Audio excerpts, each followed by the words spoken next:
Oscar Wilde की the picture of Dorian Gray एक ऐसी कहानी है जो सुंदरता, नैतिकता और उसके नतीजों की बहुत ही साहसिक पड़ताल करती है।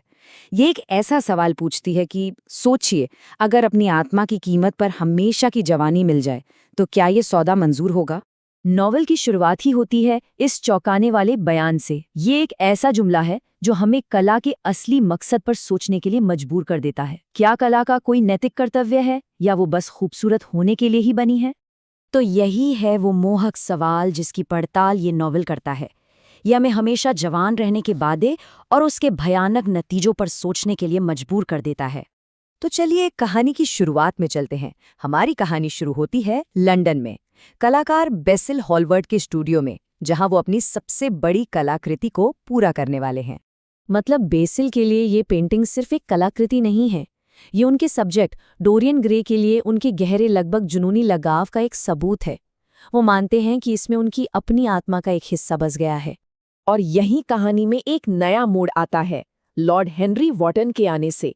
वो एक निहायत ही सिनिकल और हाजिर जवाब इंसान है जिनका असर डोरियन की सोच को हमेशा के लिए बदल कर रख देगा।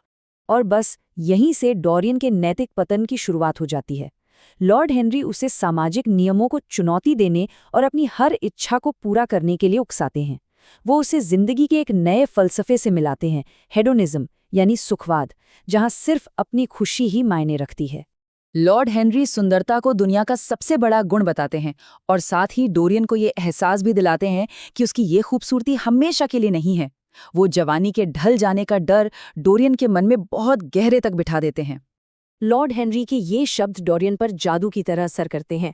वो उसे एक ऐसी जिंदगी जीने के लिए प्रेरित करते हैं जो पूरी तरह से नए एहसासों और तजुर्बों की खोज के लिए हो, नतीजों की परवाह किए बिना। और जब डोरियन अपनी पूरी हो चुकी पेंटिंग को देखता है तो वो एक भयानक इच्छा करता है, काश वो हमेशा जवान रहे और उसकी जगह ये पेंटिंग उसकी उम्र और उसके गुनाहों का बोझ उठाए। अब डोरियन को ये जो जिंदगी का नया नजरिया मिला है, उसकी पहली परीक्षा होती है एक युवा अभिनेत्री सिबिल वेन के साथ उसके रोमांस में।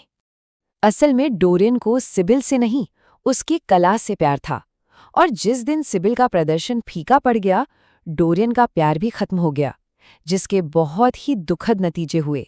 ये शब्द डोरियन की पहली असली बेरहमी दिखाते हैं, और यही वो पहला गुनाह है जो उसकी आत्मा पर हमेशा के लिए एक निशान छोड़ देगा। और जब वो घर लौटता है तो देखता है कि उसकी इच्छा सच हो चुकी है। उसकी पेंटिंग के होठों पर अब एक हल्की, बेरहम मुस्कान है। सौदा हो चुका था।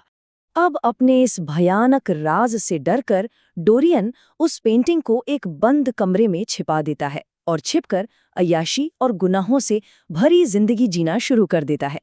और फिर अगले कई सालों तक डोरियन हर तरह के सुख में डूब जाता है, हर मुमकिन सनसनी का पीछा करता है, जबकि उसकी आत्मा जो पेंटिंग में कैद है, हर गुनाह के साथ और भी ज्यादा बदसूरत होती चली जाती है। और जब बेसिल उस पेंटिंग की सच्चाई का पता लगाने की कोशिश करता है तो डोरियन अपने राज के खुलने के डर से उसी इंसान की हत्या कर देता है जिसने इस श्राप की शुरुआत की थी। बेसिल की हत्या के बाद डोरियन के मन का सुकून पूरी तरह से छिन जाता है। अब सिबिल वेन का भाई जेम्स वेन अपनी बहन की मौत का बदला लेने के लिए उसका पीछा कर रहा है। अब इस सबसे छुटकारा पाने की एक हताश कोशिश में डोरियन एक अच्छा काम करता है, लेकिन उसकी नीयत स्वार्थी होती है। नतीजा, पेंटिंग उसके पाखंड को दिखाते हुए और भी ज्यादा बदसूरत हो जाती है। और आखिर में डोरियन उस सबूत को, उस पेंटिंग को ही खत्म करने के लिए उस पर चाकू से वार कर देता है। लेकिन ऐसा करके वो असल में खुद को ही खत्म कर देता है और पेंटिंग अपनी पहली वाली खूबसूरती में वापस आ जाती है। तो सवाल यही रह जाता है, क्या डोरियन अपनी किस्मत का शिकार था या अपने फैसलों का नतीजा? लॉर्ड हेनरी का असर कितना जिम्मेदार था और कला की इसमें क्या भूमिका थी? ये वो सवाल हैं जिन्हें ऑस्कर वाइल्ड हमारे सोचने के लिए छोड़ जाते हैं।